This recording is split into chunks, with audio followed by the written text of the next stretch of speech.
Muy buenas tardes a todos y a todas quienes nos acompañan el día de hoy. En el marco de los 50 años de la izquierda cristiana hemos invitado a acompañarnos en una reflexión a don Atilio Borón.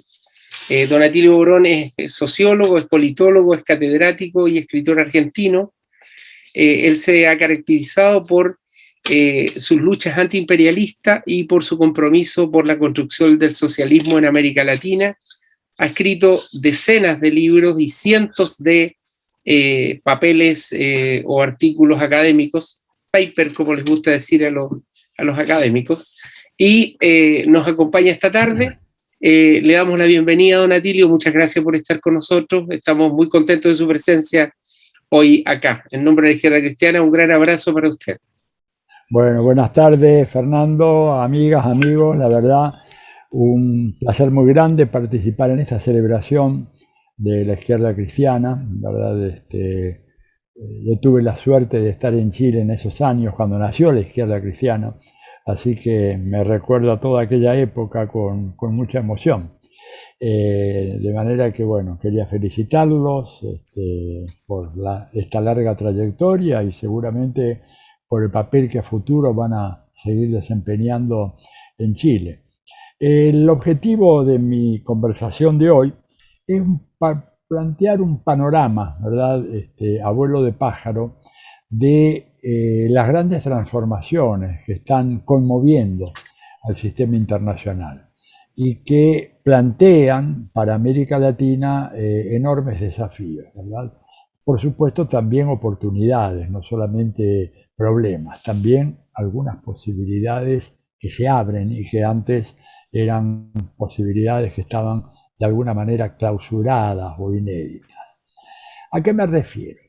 Que cuando uno hace una revisión panorámica, ¿verdad?, de lo acontecido en el sistema internacional, observa que hay algunas fechas que son absolutamente claves, decisivas. Son los grandes hitos, ¿verdad?, que marcan las diferentes instancias, las fases o secuencias en el proceso de la evolución del sistema internacional.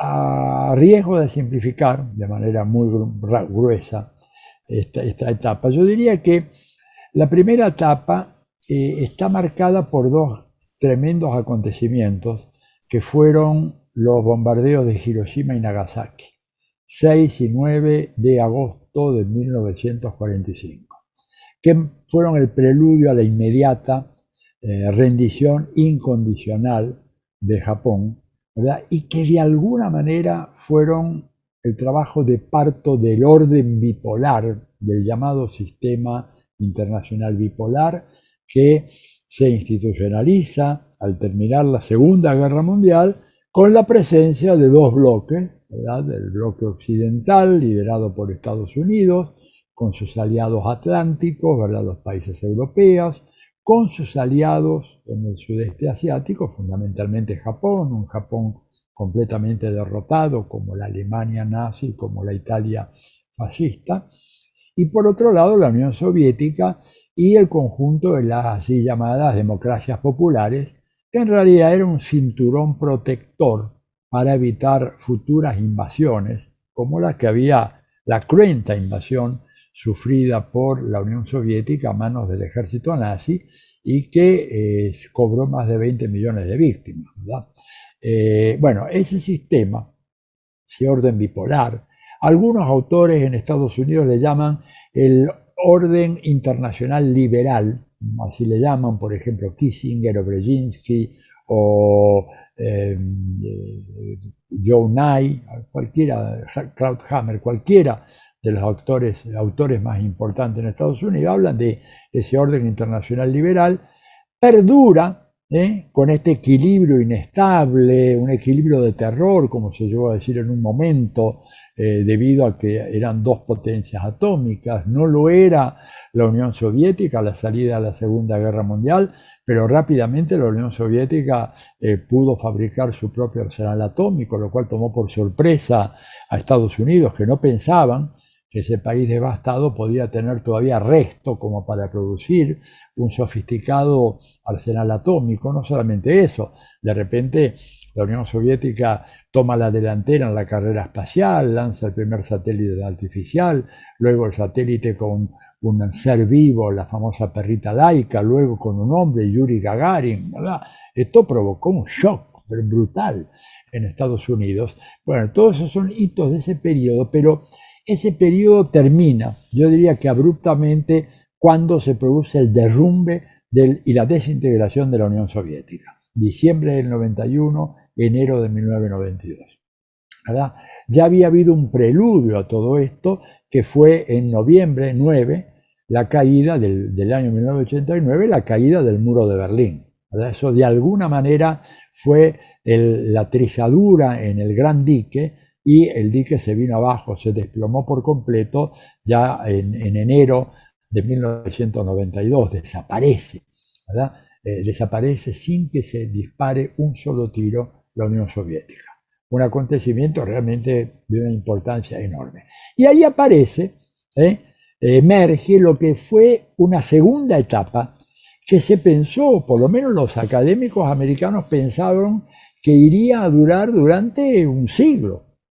Tanto es así que crearon de inmediato, esto fue el gobierno de Bush padre, creó la fundación del nuevo siglo americano, que hizo converger una serie de analistas estudiosos, sobre todo norteamericanos, pero también algunos europeos, ¿verdad?, que participaron ahí, que planteaban de que, bueno, el nuevo siglo, el siglo XXI, que se iniciaba bajo estos muy promisorios auspicios, sería el siglo de los Estados Unidos, ¿verdad? Esta era la creencia muy fuertemente arraigada, el siglo americano, el nuevo siglo americano, en cuyo marco hay que incluir lo que fue el proyecto del ALCA, el proyecto que dentro de esta concepción del nuevo siglo americano era el proyecto más importante que tenía Estados Unidos para nosotros. Bien, se pensó que esa iniciativa, que esa reestructuración del orden mundial duraría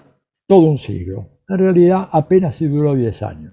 Ese mundo unipolar, como lo llamaban, ¿no es cierto?, el unipolarismo norteamericano, partía de la base de una definición muy elemental, muy rústica del sistema internacional.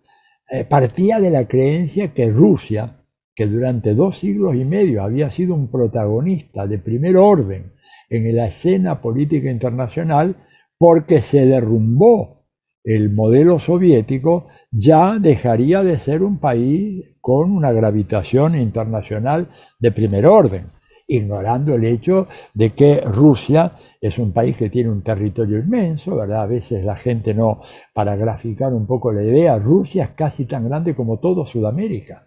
Habría que quitar unos poquitos kilómetros cuadrados, 3, 4 mil kilómetros cuadrados, no me recuerdo muy bien la cifra, y toda esa Sudamérica es Rusia, ¿verdad? Y Rusia es un emporio energético, un emporio acuífero, digamos, y además un país que tiene una tecnología muy avanzada, que viene de muy lejos, viene de la época previa inclusive a la Unión Soviética. Si hoy en día, por ejemplo, hay una vacuna Sputnik, que es muy efectiva, a pesar de que en la guerra geopolítica ha sido absolutamente estigmatizada, bueno, esta vacuna se desarrolla, ¿verdad?, en un instituto de biología de muy alto nivel en Rusia, fundado en la época de los zares, el Instituto Gamaleya. O sea, Rusia no era un país que porque se cayó la Unión Soviética desaparecía del concierto mundial. Bueno, y evidentemente desapareció, se eclipsó. Yo siempre digo, los académicos americanos, los militares, los estrategos americanos confundieron el eclipse con la desaparición del planeta. Es decir, el Sol no desapareció, se eclipsó, no lo vemos, pero estaba ahí, de repente apareció. ¿Cuándo apareció? A principios de siglo, cuando Putin toma las riendas de Rusia.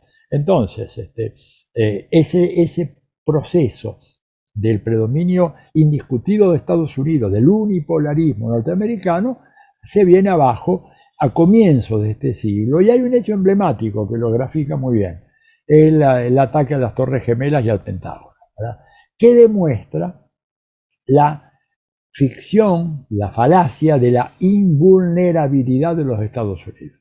Los Estados Unidos, que se creían invulnerables, que decían con orgullo que en su territorio continental, no así en Hawái, porque ahí había estado lo de Pearl Harbor, pero que en su territorio continental el último disparo que había sido hecho por una fuerza enemiga había ocurrido en 1812. De repente, 2 siglos más tarde, se les vienen abajo las 2 torres, en realidad se vienen abajo las 3 torres, porque parte de la inmensa mentira que ha cubierto la verdad sobre las Torres Gemelas está la famosa Torre 7, que se cayó a las 5 de la tarde sin que hubiera un avionazo ni nada y que se desplomó, ¿verdad? Siguiendo puntualmente las especificaciones de la ley de la gravedad, y que evidentemente nunca se ha hablado de eso, ni siquiera en el informe oficial, que yo he leído, un informe casi de 500 páginas sobre los acontecimientos del 11 de septiembre,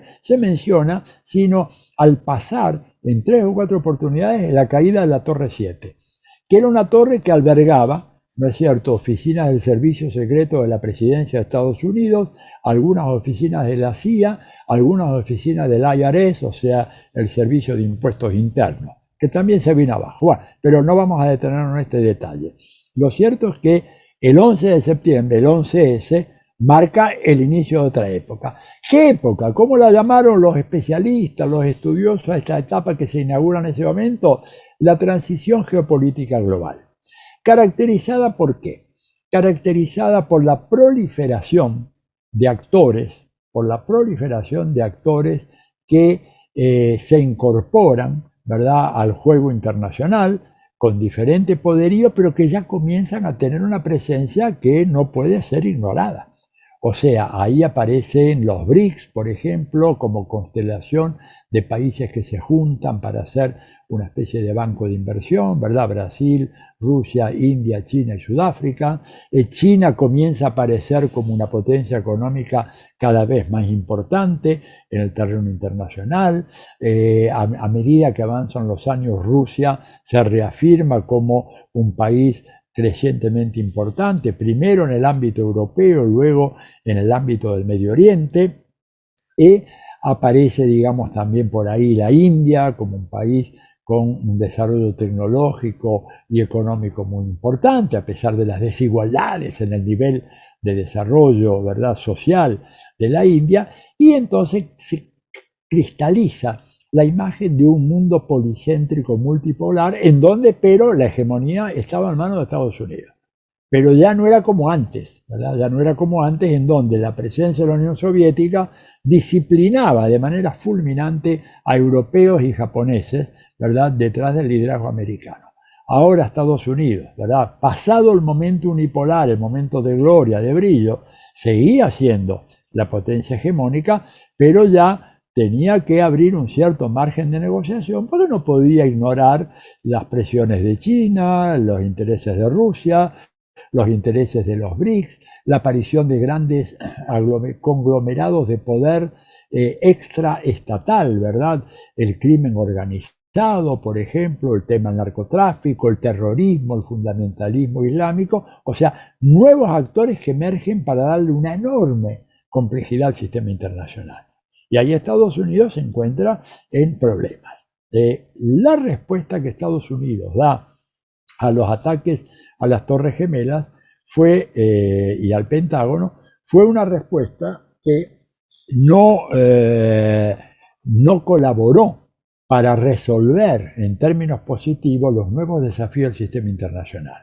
La respuesta de Estados Unidos fue una escalada brutal del gasto militar, una militarización de la política exterior, ¿verdad?, en donde, según la propia Madeleine Albright dijo en más de una ocasión, y también lo repitió Hillary Clinton y después John Kerry, la política exterior de Estados Unidos la fija el Pentágono. Y la función del Departamento de Estado es convencer a nuestros amigos y disuadir a nuestros adversarios de que esa es la política que Estados Unidos va a hacer. O sea, ya no era más el Departamento de Estado el que se apoyaba en el músculo militar, sino que es el músculo militar el que manda y el Departamento de Estado el que acompaña, el que vende la política de Estados Unidos. ¿verdad?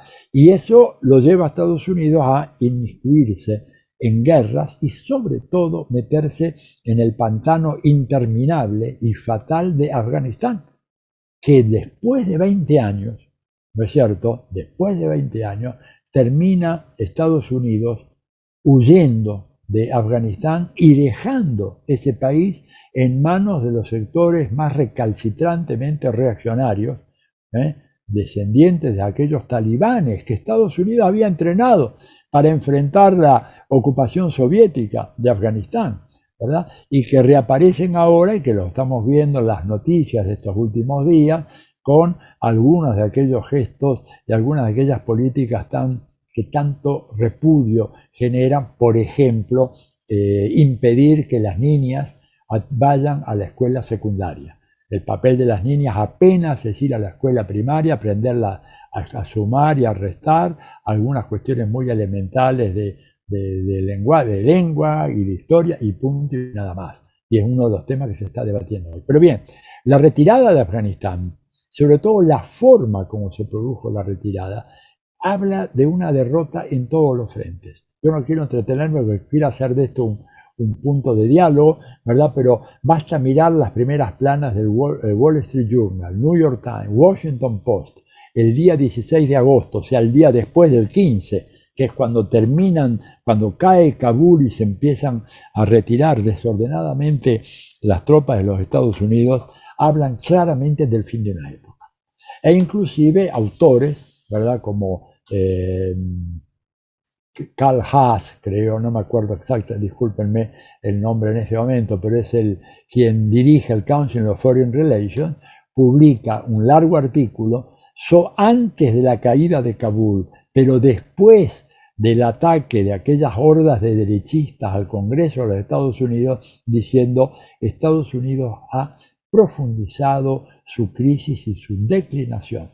Dice, ya no estamos en condiciones de imponer nuestras reglas al mundo porque Estados Unidos se ha debilitado menos por causa del crecimiento de sus adversarios, dice Haas, y más producto de sus propios errores, entre ellos meterse en una guerra como la de Afganistán, meterse durante 20 años y al mismo tiempo condonar, ¿verdad?, desde la presidencia de la República, hablando de Donald Trump, que en este país se pueda entrar al Congreso y producir las devastaciones y los destrozos y los desmanes producidos por aquellas hordas que asaltaron el Capitolio el 6 de enero de este año. Entonces, hay una clara noción de que ya Estados Unidos no puede dictar las reglas del juego de un sistema que está en transición. ¿Por qué está en transición? Bueno, porque los pesos relativos de los principales actores han cambiado. Hoy China es la principal economía del mundo. No tanto porque tiene un producto bruto equivalente al de Estados Unidos, según cómo se la mida, es un poquito menor o un poquito mayor.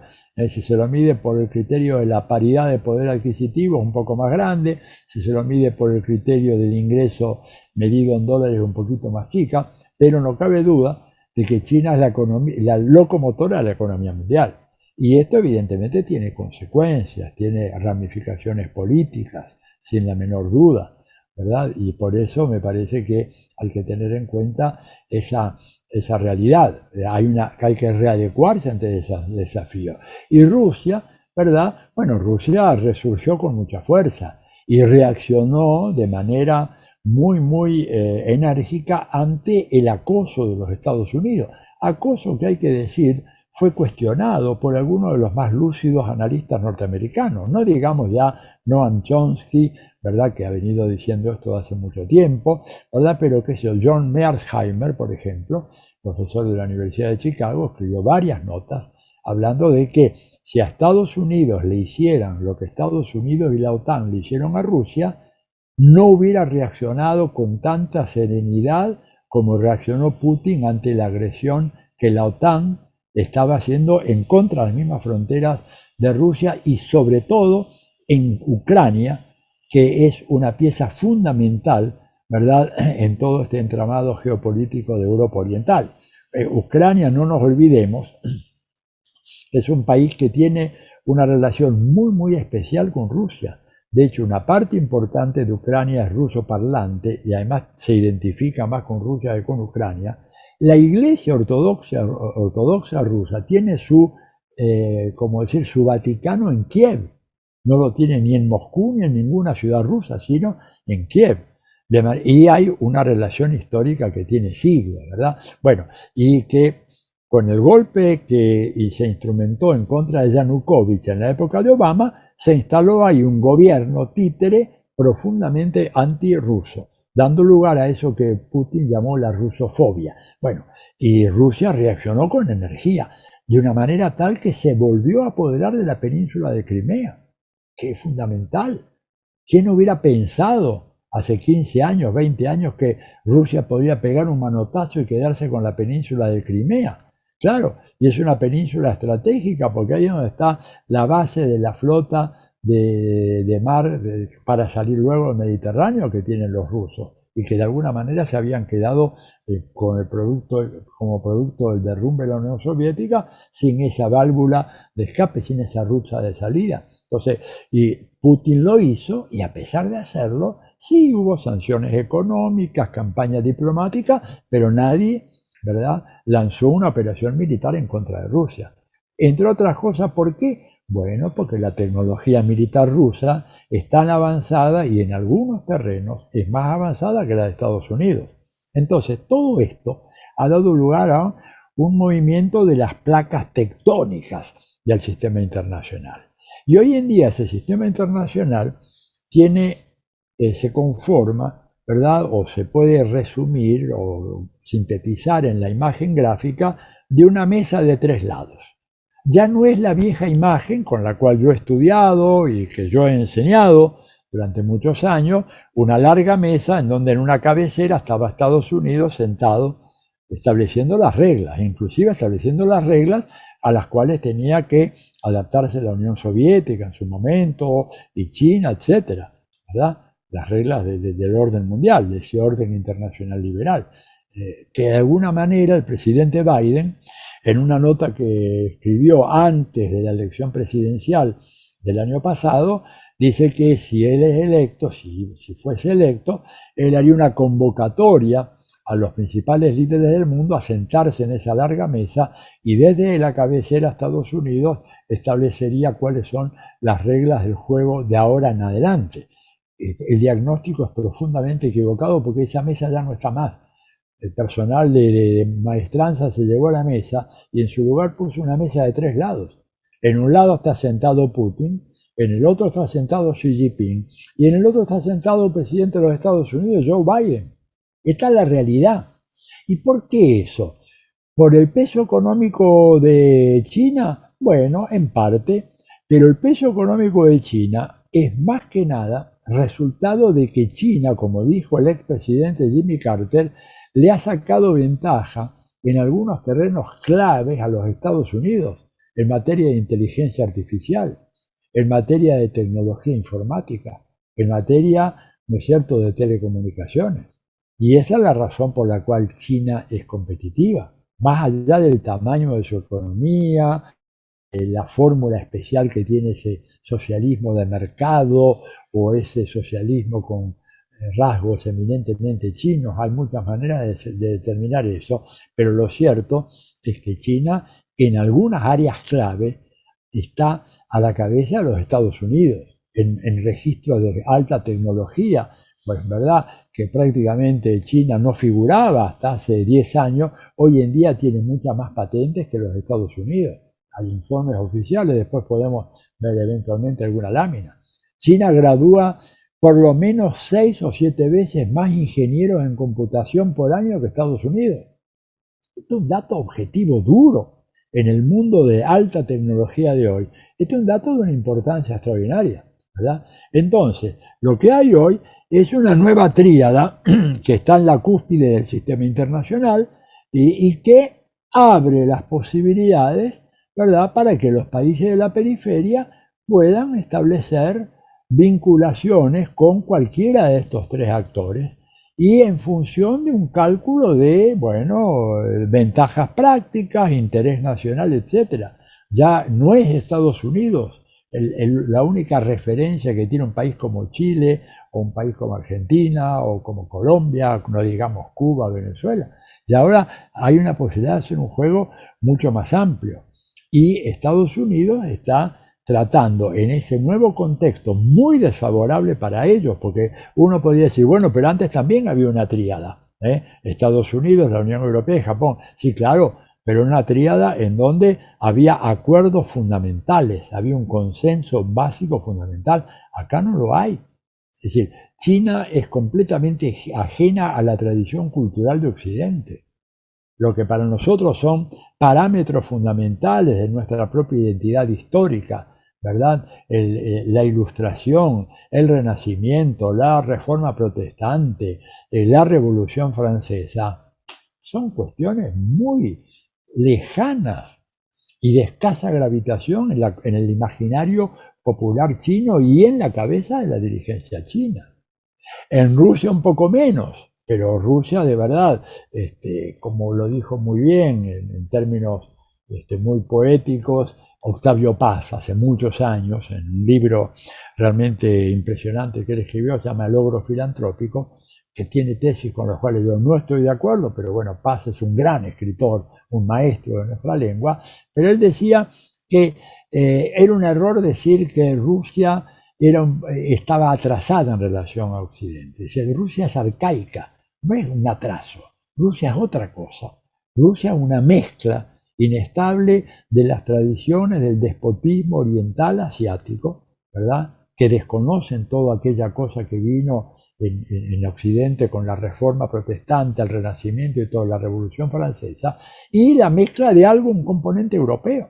Y para colmo, Rusia y China han establecido una alianza muy sólida. Los Estados Unidos se ve muy amenazado ahora, ¿verdad? Y lo que ha hecho ha sido apelar a políticas de confrontación, de sanciones económicas, sanciones diplomáticas, aislamiento, campañas de desestabilización en contra de los gobiernos de China, provocaciones, ¿verdad? Pero todo eso evidentemente crea un escenario muy, pero muy preocupante para el futuro de la humanidad. Esto lo dice Noam Chomsky en uno de sus trabajos más recientes, ¿verdad? En donde él habla de la posibilidad de que podamos tener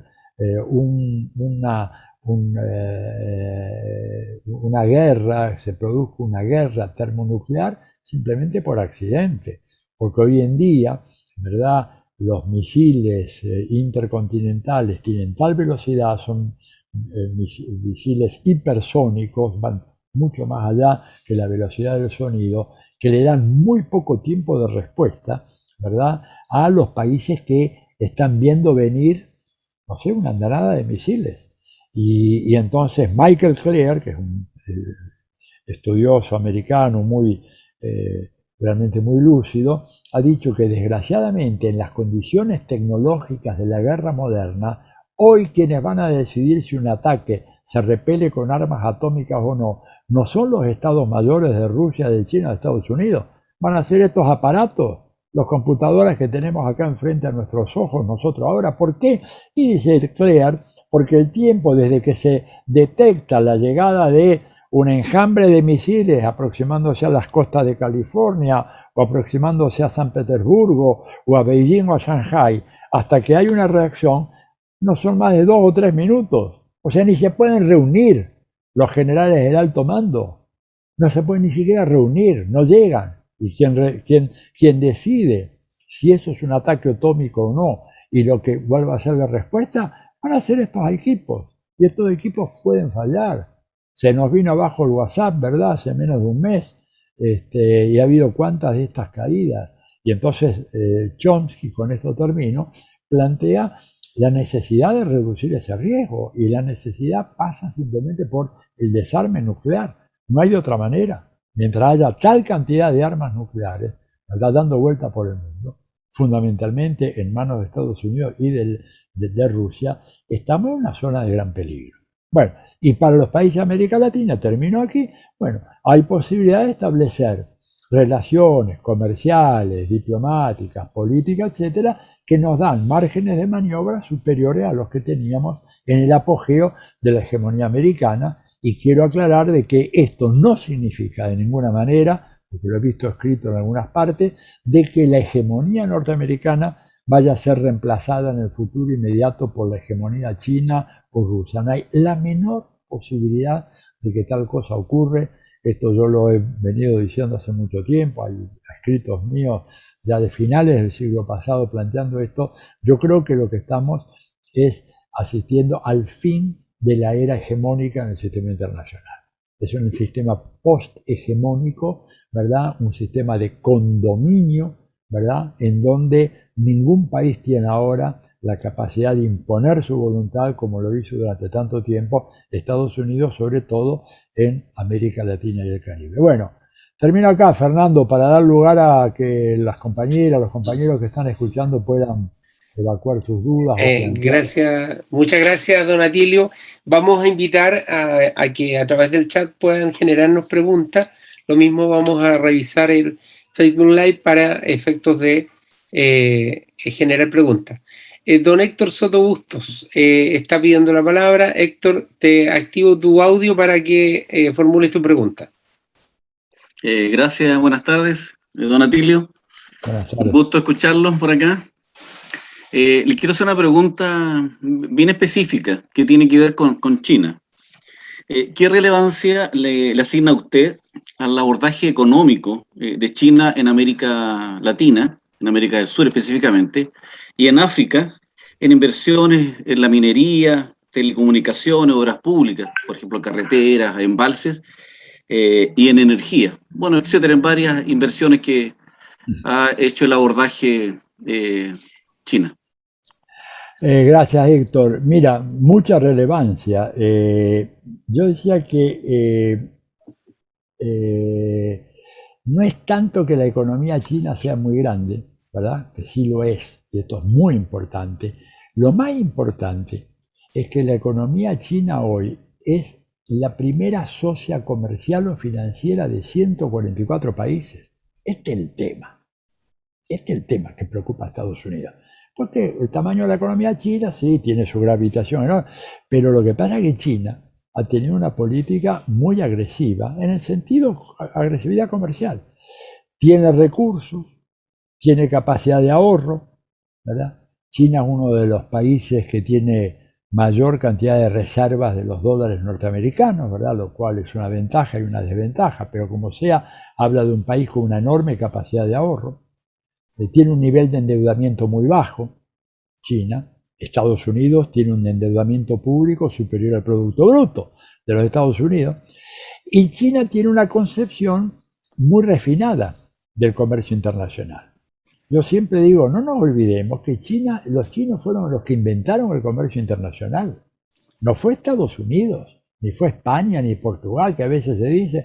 No, los chinos habían inventado el comercio internacional ya 500 años antes del descubrimiento de América, ¿verdad? Y saben cómo negociar y son negociadores muy duros, pero no caen en la trampa de pretender ganar solo ellos, ¿verdad? A diferencia de la negociación con Estados Unidos, donde tú ves que no es el win-win, es el win y you lose. Yo gano y tú pierdes, en el fondo. Y tú pierdes porque yo tengo armas, tengo bases militares, tengo el voto en el Fondo Monetario Internacional. Los chinos son mucho más inteligentes.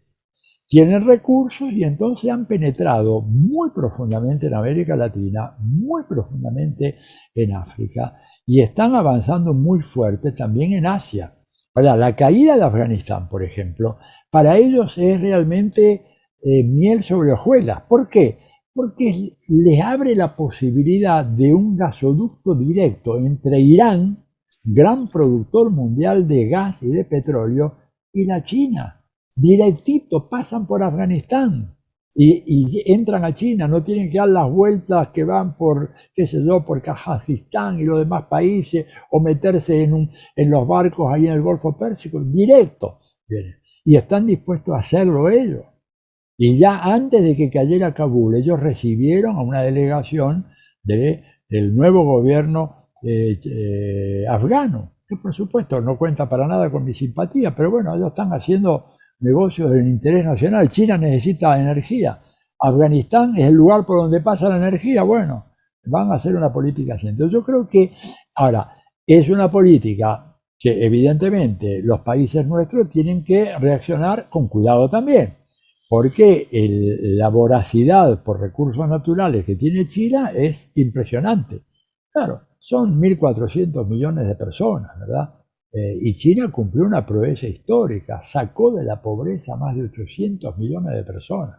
Cuando uno mira el panorama latinoamericano, en el fracaso rotundo de todas estas políticas que hemos hecho acá, que ha llenado de pobres el continente, ¿verdad? Hay que respetar aquello. Y negociar, tratar de negociar muy fuertemente. Redondeo la respuesta porque puede haber otras personas. Mira, acá hubo una experiencia muy interesante con el tema de la soja. Los chinos presionaron mucho y querían la soja, simplemente el poroto de soja. Y en un momento determinado, el gobierno de Cristina Fernández dijo, miren, vamos a hacer una cosa, vamos a darle el poroto de soja, pero una parte lo vamos a enviar como aceite de soja, con una producción, una elaboración acá, hay valor agregado y mandamos. Bueno, los chinos se lo pusieron, son negociadores duros, no vayan ustedes a creer que es pura simpatía aquello. Pero fíjate que Argentina entonces, Cristina dijo, bueno, no se le vende a los chinos, si no quieren no se le vende. Como hay muchos compradores en el mundo de soja y de aceite de soja, Argentina pudo rápidamente compensar esa falta. Al año siguiente los chinos aceptaron, tomaron nota, no son tercos, tomaron nota y dijeron, bueno, muy bien, una parte que venga como soja elaborada, como aceite de soja. Entonces, esto demuestra de que a veces nuestros países, por no plantear una negociación un poco dura, que puede tener un costo inicial fuerte, pero que a la larga después te permite aprovechar, ¿no es cierto?, lo que significa la demanda de productos chinos. Y tener cuidado también con la legislación nuestra, la protección del medio ambiente, etcétera, la legislación laboral, que China a veces en su impulso se lo puede llevar puesto. Entonces, depende mucho de nosotros. No podemos pensar de que China se va a preocupar por el interés nacional y el medio ambiente de Chile o de Argentina. Esta preocupación de nuestro gobierno, de nuestros movimientos sociales, nuestras fuerzas políticas. Pero puedes negociar con ellos, puedes negociar con los rusos, puedes negociar con Estados Unidos. Yo creo que, y lo peor que podríamos hacer nosotros, en función de esto, es hacer que los enemigos de Estados Unidos sean nuestros enemigos. Digo, Estados Unidos ha seguido un curso equivocado de acción. No puede ser, ¿verdad?, que un señor como Joe Biden, con toda la experiencia que él tiene, en ese artículo que yo les digo de los meses de marzo, abril del 2020 en la revista Foreign Affairs, defina a Xi Jinping como un matón chino, textual, un matón chino que tiene a centenares de millones de sus ciudadanos trabajando en campos de trabajo forzado. Pues eso no se puede decir. Aparte de ser una infamia, es un error diplomático de proporciones gigantescas, ¿verdad? Y convierten a China, y ahora ni les cuento los últimos trabajos que están saliendo, China, the main enemy, el enemigo principal, así todo, ¿verdad? China es un país que tiene una tradición militar defensiva. China es un país que construye una muralla para que no lo invaden. No salió a invadir a nadie. Esta es la realidad, a diferencia de Estados Unidos, que se apoderó de cuantos territorios pudo en todo el mundo. A ver, los japoneses hace 30 años que quieren acabar con la base de Okinawa y no se van los americanos del Japón. Hay ¿cuántas bases norteamericanas todavía en Alemania? Terminó la guerra mundial en el 45, están las bases militares ahí todavía. ¿No es cierto? Entonces, me parece que esa caracterización que hizo Biden en ese artículo tan desafortunado no ayuda. Y los chinos le han respondido, le han dicho, señor Biden, ¿cuántas naves chinas de guerra usted ve enfrente al Golfo, a la hermosa bahía de San Francisco? ¿Ve alguna nave? No hay ninguna nave china. Venga acá, al mar de la China, va a ver qué cantidad de navíos de guerra norteamericanos están surcando y submarinos y aviones permanentemente acosándonos. Entonces, no podemos nosotros alinearnos con quien Estados Unidos ha definido de una manera torpe e injusta como su enemigo, su rival a destruir. Espero yo que los gobiernos de la región actúen razonablemente e inteligentemente, y va a ser para nuestro bien. Más preguntas. Don Atilio, hay algunas preguntas en el Facebook Live, se la voy a leer. La pregunta es de Bernardo, dice, en el escenario que usted plantea, ¿cómo visualiza la Revolución Cubana, su proyección y su futuro?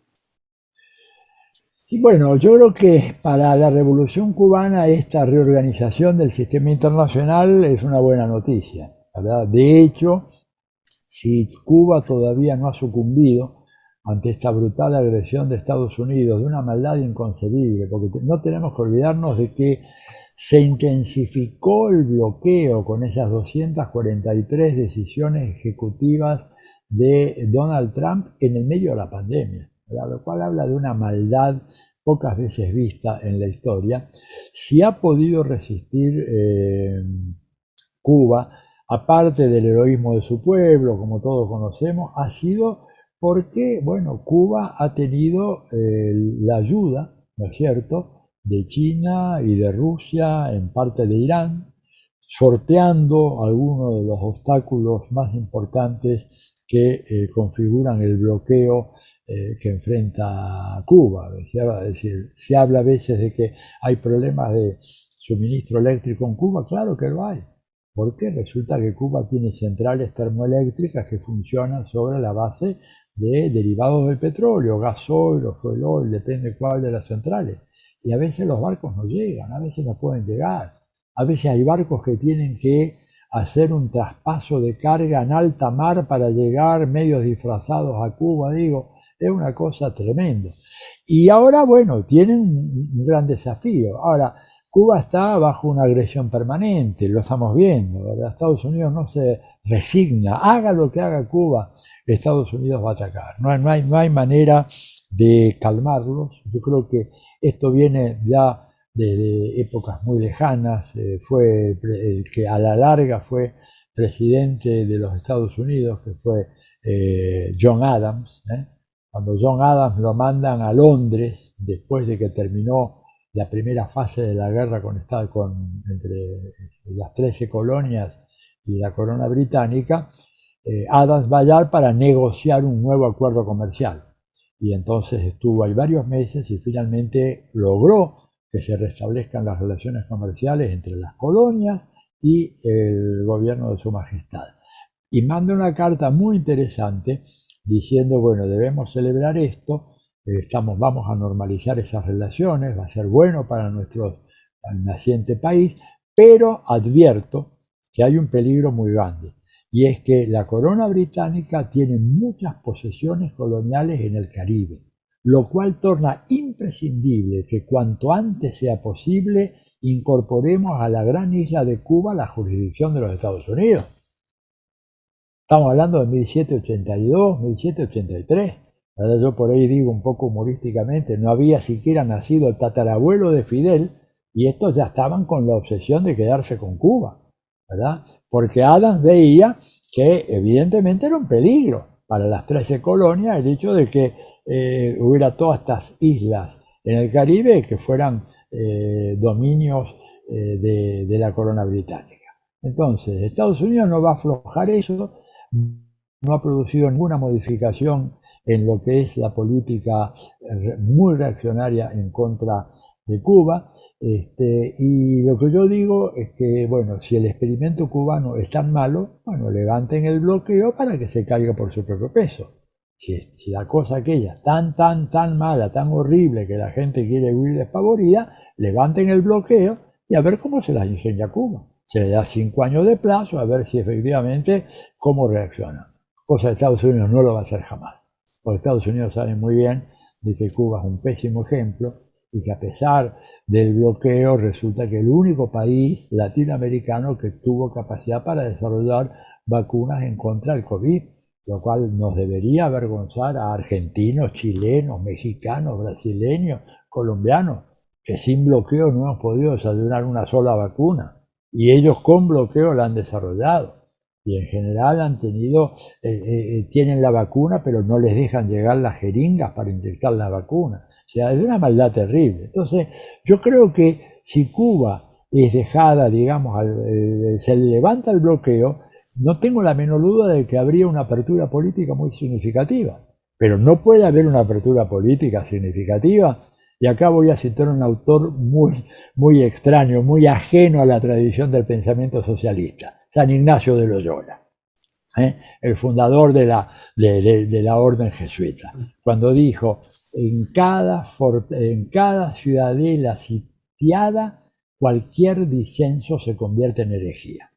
Eso dijo Ignacio de Loyola, ¿no es cierto? Hablando de la dificultad de este libre flujo de las ideas, etcétera, cuando tenés una ciudadela sitiada y que te están tirando con todo, ofensiva diplomática, económica, política. Cuba calificado como país terrorista. Cuba ha sido víctima del terrorismo internacional. A ver, ¿qué país de América Latina le volaron un avión de línea con pasajeros y todo? Como le pasó a Cuba con Cubana de Aviación. Ni LAN, ni Aerolínea Argentina, ni la Varig chilena, o la GOL, o la TAM, ninguna aerolínea latinoamericana fue bombardeada y tirado por la contrarrevolución, excepto en Cuba, y ese país lo acusan de terrorista. Entonces, bueno, yo creo que por eso digo, ¿hay problemas en Cuba? Claro que hay problemas en Cuba, muchos problemas, pero la solidaridad con Cuba es fundamental para nosotros, ¿verdad? Por razones más que políticas, humanísticas. ¿Cómo vamos a ser solidarios con la tentativa de asfixiar un país durante 62 años? El bloqueo más prolongado en la historia de la humanidad. No hay ninguna experiencia como esa. Ninguna. Busquen por donde quieran, en África, en Asia, en Europa. No existe un caso como este y sin embargo ahí está. Habrá que expresar nuestra solidaridad con Cuba, como lo ha hecho durante muchos años Chile, y que deberá seguir haciéndolo en el futuro. La izquierda cristiana ha expresado su solidaridad y compromiso con Cuba, con su revolución y con su pueblo. Así que estamos en ese mismo camino. Nos acompaña don Atilio, la candidata a diputada en las elecciones de noviembre por la izquierda cristiana, la compañera Romy Bernal, que quiere hacerle una pregunta. Romy, habilita tu micrófono. Ahí está. Estimado, mucho gusto. Voy directo al grano. Usted mencionó también que, por ejemplo, China invirtió en educación, ciencia y tecnología y que por eso había avanzado, por tener capital humano especializado. ¿Cuál retrasa mucho, o cuál va a ser el efecto que va a tener en Chile si nosotros seguimos exportando solo materias primas y no invertimos en educación, si no invertimos en ciencia y tecnología? Porque podría cambiar el escenario, para hacer estas negociaciones que usted menciona, porque nosotros tenemos los recursos, pero no queremos que vengan otros a explotarlos y nos dejen el impacto. Entonces, ¿se retrasaría mucho, si continuamos picando piedra o ya empezamos a agregarle valor agregado a nuestros productos? Mira, Romy, yo creo, gracias por la pregunta y suerte en las elecciones, te lo deseo de todo corazón, ojalá que puedas entrar. Yo creo que Chile fíjate que tiene personal preparado para poder exportar productos con mayor nivel de valor agregado. Tengo que informarme sobre cómo está ahora el asunto del litio, no quiero por eso hablar de más, es un tema que tengo ahí pendiente. Pero yo creo que esa inversión en ciencia y en educación es fundamental para nuestros países, absolutamente fundamental. China, mucha gente piensa que China se insertó en la economía mundial por la baratura de su mano de obra y porque le pagan muy mal a sus trabajadores, lo cual es otra mentira de esta que circula. Yo estuve investigando un poquito el tema ese. Tú sabes que en el sector manufacturero chino, el salario medio del sector manufacturero en China es el mismo que tienen los trabajadores en el sector manufacturero en Portugal. O sea, es cierto que Portugal no es Alemania, no es el país más desarrollado de la Unión Europea, pero no es verdad de que China avance en la economía mundial porque le da una escudilla de arroz o de frijoles a sus trabajadores y tienen 16... No. Es decir, China, digamos, superó, mirá, te digo de memoria un poco el dato, en tecnología, a ver si lo puedo mostrar, porque por ahí eso tal vez es más efectivo. Puedo compartir pantalla, ¿no? Sí, ahí está, ahí Mira, déjeme, ahí está habilitado para compartir pantalla. miren esto. Este es un informe de la Nikkei Asian Review. Ustedes lo pueden leer, ¿verdad? China impulsó la investigación y desarrollo. En el 2018 registró más de 30.000 patentes en inteligencia artificial, 10 veces más que hace 5 años, y 2 veces y media más que Estados Unidos, a quien sobrepasó en esa carrera en el 2015. Este es el secreto de China. El secreto de China no es la baratura de la mano de obra o el tamaño del mercado, claro, eso evidentemente contribuye, pero el secreto de China es esto, la inversión en ciencia y tecnología fenomenal que han hecho esta gente. Acá hay otra lámina, a ver si me dan otra vez la posibilidad, a ver si la encuentro por acá, una lámina muy interesante, que siempre cuando uno la quiere no la encuentra, a ver. No la tengo a la mano, bueno, pero cuando se ve el número de graduados, ¿verdad? Uno dice, bueno, pero ¿cómo es posible, ¿verdad? Que Estados Unidos no pueda invertir más en educación, y no tiene, y por una razón, ¿verdad? Y la razón es que, acá está la lámina, miren, acá se la quiero mostrar. Está habilitado para compartir pantalla. Ahí está. Fíjate, ahí está lo que ya antes les decía. Miren esta evolución. Y esto es lo que tú me preguntabas recién. Fíjate lo que es esta curva de China, ¿verdad?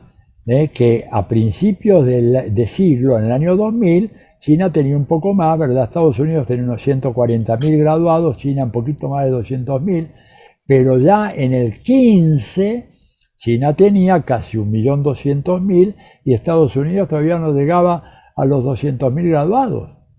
Este es el secreto, no hay otro. Hoy el secreto está por el control, el manejo y el desarrollo del conocimiento.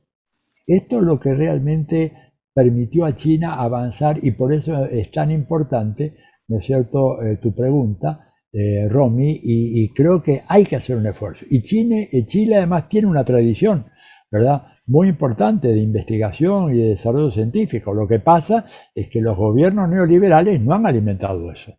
En general, en todos los países de Latinoamérica, el neoliberalismo ha producido, perdón, me corrijo, no solo en Latinoamérica, también en Estados Unidos, ha producido una desinversión en materia de educación. Y eso tú lo ves, por ejemplo, en Estados Unidos, que viejos programas de desarrollo educativo, transferencias del gobierno federal de Washington a los gobiernos estaduales o locales, porque en Estados Unidos la escuela primaria y la secundaria se financian con los impuestos de los estados o de los municipios, pero siempre había una ayuda de Washington, del gobierno central. Eso se acabó con Reagan.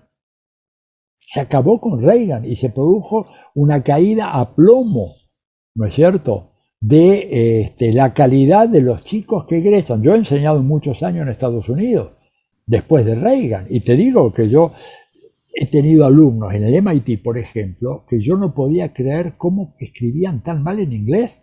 En un momento, les cuento una anécdota, yo pensé que había sufrido de un ACV o algo me estaba pasando, porque no entendía lo que estaba escrito ahí, y me levanté corriendo a la oficina del colega que tenía en el cubículo al lado, y digo, oye, por favor, mírame esto, no sé qué está pasando. El hombre lo empezó a leer y me dijo, Atilio, bienvenido a los Estados Unidos post-Reagan.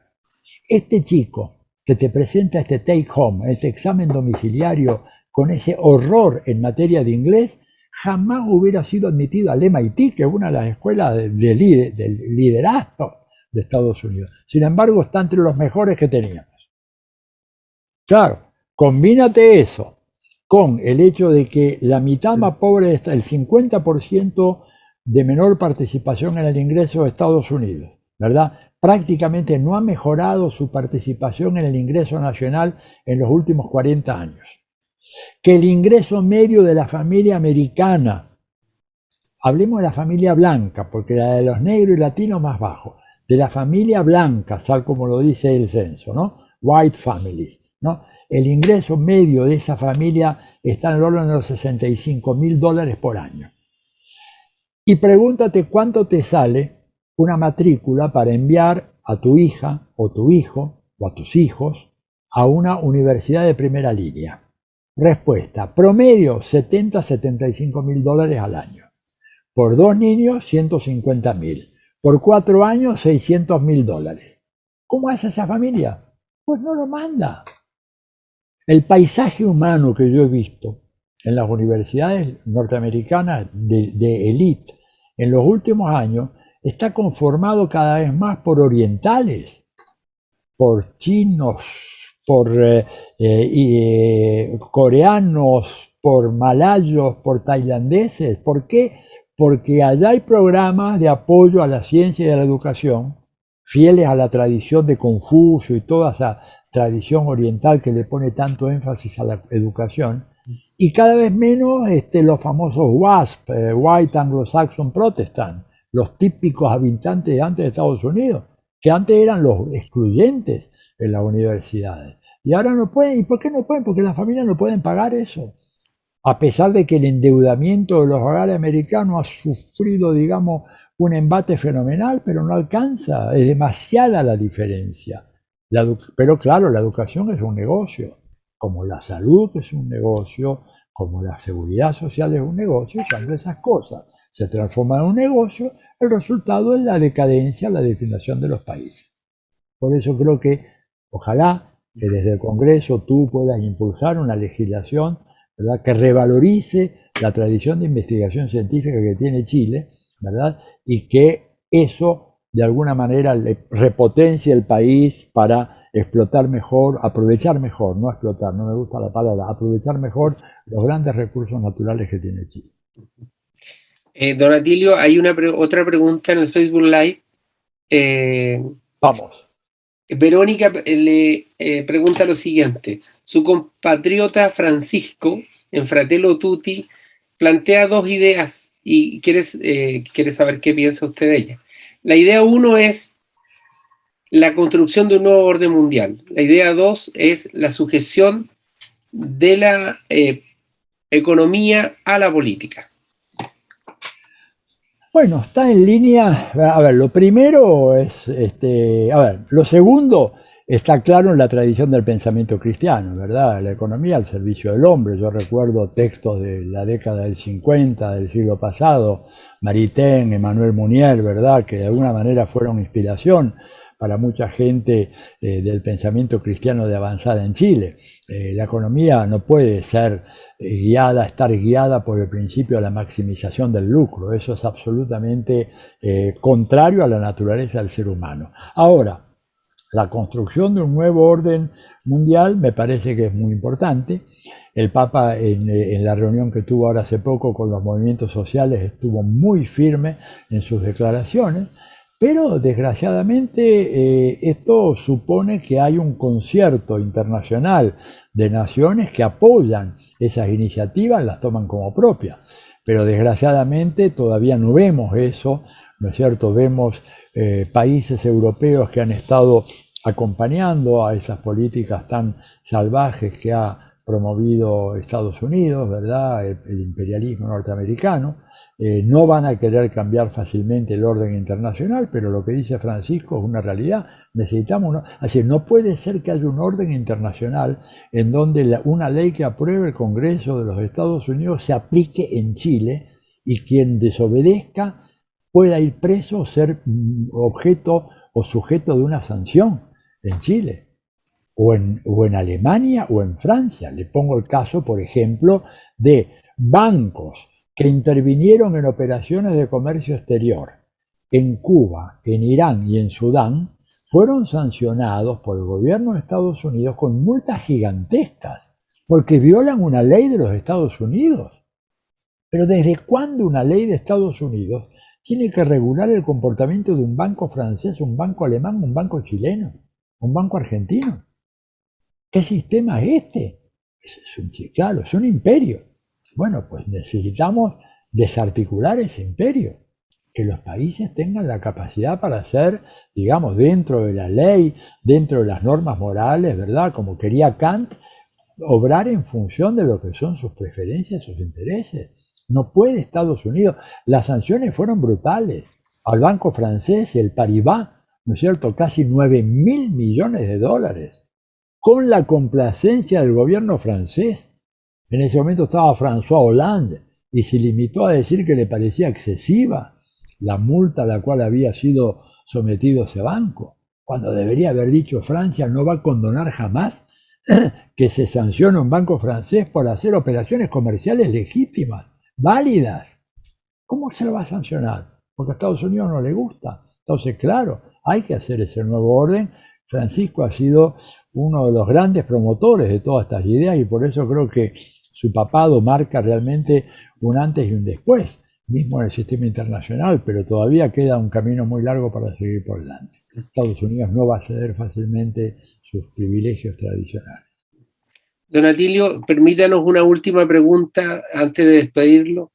Tenemos don Luis Humberto González, quiere hacer una pregunta. Humberto, activa. Ahí estás, Humberto. Buenas tardes, don Atilio. Gracias por acompañarnos en este mes de aniversario de los 50 años de la Izquierda Cristiana de Chile. Quería preguntar a propósito de lo que sucedió el 11 de septiembre del 2001 en Estados Unidos. Sin duda, usted nos dice que se produce una transición de ahí en adelante. América Latina, nuestro continente, su país, mi país, en este reacomodo de la mesa de las tres patas que menciona, ya no solo Estados Unidos, sino que también China, Rusia. ¿Cómo nos adecuamos? ¿Con quién nos adecuamos? Y cómo seguimos avanzando y potenciando necesariamente la hermandad de nuestro continente. Bueno, mira, yo creo que todo este nuevo escenario internacional nos da un cierto oxígeno económico muy importante. Para nuestros países, productores de materias primas, productores de alimentos, saber de que tenemos compradores y tenemos inversores que nos puedan ayudar en algunos proyectos es muy importante. Ahora, es muy importante en ese marco buscar formas de coordinación de los países de América Latina, que era el gran proyecto que tenía Hugo Chávez, que desgraciadamente no se pudo concretar, porque Chávez, que era un hombre, contrariamente a la imagen que se ha difundido de él, sobre todo gracias a las descalificaciones, los insultos de Mario Vargas Llosa, ¿verdad? Chávez era un personaje muy culto. Yo tuve ocasión de ver su escritorio de trabajo, mirar los libros que tenía. Me permití pedirle permiso para que me dejara abrir esos libros, ¿verdad? Porque una cosa es ver los libros, ahí otra cosa es cuando lo abro a ver qué pasa. Y para mi sorpresa, yo veía libros de los cuales yo también estaba leyendo, por ejemplo, el estudio famoso de Thomas Piketty, el economista francés, sobre el capital en el siglo XXI, y así, libros cuidadosamente subrayados, que yo quisiera que la mayoría de mis estudiantes de doctorado hicieran lo mismo, subrayados con diferentes colores, con marcas a los costados, con notas a pie de página. Esto habría que pensarlo así. Si Chávez era un personaje realmente extraordinario, totalmente vapuleado, ninguneado, menoscabado por la prensa, pero era realmente un pensador y un estudioso. ¿Cuántos presidentes de América Latina ustedes conocen que pueden haber estado haciendo un trabajo como el de Chávez, leyendo? Además él lo hacía con una reglita, eran todas líneas muy cuidadosas, ¿no es cierto? Bueno, ¿a qué vengo esto de Chávez? Porque Chávez tiene una idea que desgraciadamente al desintegrarse en la práctica de la UNASUR no se pudo hacer, que dijo: cuidemos la cordillera de los Andes, hagamos un acuerdo entre todos los países que tenemos la cordillera de los Andes, ¿verdad?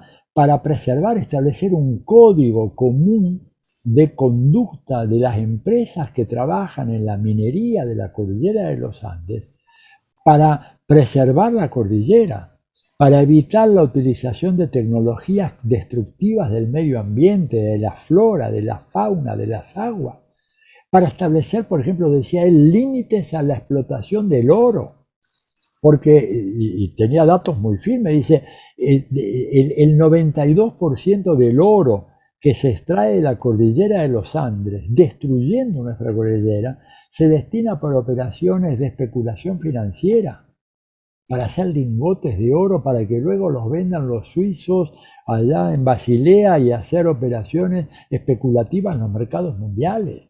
Solo el 8% del oro que se extrae de la cordillera de los Andes se utiliza para hacer aleación con el cobre para la transmisión de la electricidad. Él propuso todo esto, Chávez era un adelantado, pero lamentablemente no encontró el acompañamiento y luego, bueno, vino el reflujo de estos gobiernos progresistas y todo aquello quedó en agua de borrajas. Pero creo que en el futuro, que yo espero que sea un futuro más optimista, más promisorio que el que hemos tenido en el pasado, ¿verdad? Y creo que Chile está dando una señal muy clara en ese sentido. Espero de que pueda retomarse eso y establecer ese código de conducta para la preservación de nuestro medio ambiente. Porque esta gente, si los dejamos actuar, en 30 años nos acaban la cordillera de los Andes, nos envenenan los ríos, nos envenenan los mares, nos liquidan todo. Entonces tenemos que actuar, pero no podemos hacerlo solo. Esto no lo puede hacer Chile solo, o Argentina solo. Brasil tampoco puede solo. Necesitamos la articulación. Y por eso la política de Estados Unidos, desde tiempos inmemoriales, ha sido dividir a los países de América Latina. Hay un texto por ahí, lo tengo citado, no me acuerdo ahora muy bien, pero que dice, donde no hay un conflicto, busquemos la manera de exacerbar los conflictos porque eso favorece el avance de los intereses norteamericanos en la región. Entonces, esta sería de manera muy resumida mi respuesta, ¿verdad? Don Atilio, muchas gracias por su tiempo. Para nosotros ha sido un orgullo que usted haya aceptado acompañarnos en estos 50 años de la izquierda cristiana. Le envío en nombre de nuestro partido un gran abrazo, un fraterno abrazo. Ojalá que sigamos escuchando y leyendo su reflexión, que le hace muy bien a todos los procesos que quieren construir un mundo distinto, un mundo fundado en las personas y las comunidades y en la defensa de los territorios y de la naturaleza.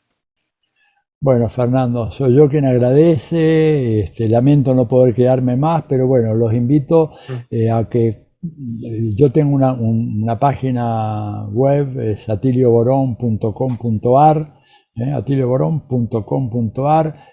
Tomen lo que hay ahí, es todo de uso público, ni se molesten en avisarme porque no voy a tener tiempo de responder, pero las cosas que vean que son de utilidad, no hacen falta que vean, las toman, las circulan. Hay mucho material de interés ahí porque es una página que ya tiene como 10 años, hay un archivo de materiales realmente impresionante, hay un buen buscador, así que los invito a que sigamos por ahí. Y bueno, y no descarto la posibilidad de que probablemente en enero vaya a presentar mi nuevo libro en Chile, que está a punto de salir, El sueño del Marqués se llama, Vargas Llosa, una pluma al servicio del imperio, donde hay algún análisis ya del Vargas Llosa, no del texto más filosófico, que es el que tú tienes ahí, Fernando, ¿verdad? Que es el hechicero de la tribu, que ya está en Chile, me parece también, la edición Sí, de acá. está en Chile, claro. También, sí. Sino este Ya otro que en Cuba. Claro, y sino este otro nuevo libro, que es un libro donde yo ya más me meto con los artículos periodísticos de Vargas Llosa, que se reproducen en casi 300 periódicos de América Latina, el Caribe, Europa y Estados Unidos, para que vean contra qué gigantes estamos luchando. O sea, no es una lucha igual, es una lucha profundamente desigual, porque Vargas Llosa es realmente el gran escritor, propagandista, difusor del neoliberalismo, de los valores del imperio americano. Bueno, nada más, 1.000.000 de gracias, les mando un gran abrazo y hasta muy pronto. Y suerte, Romy, en tu candidatura y a los demás candidatos que haya ahí, ojalá que puedan entrar al Congreso. Chile lo necesitará. Gracias, don Atilio. Gracias. Adiós, buenas tardes. Adiós. Gracias, don Atilio. Adiós, muchas gracias. Gracias, don Atilio. Buenas tardes. A ustedes, gracias.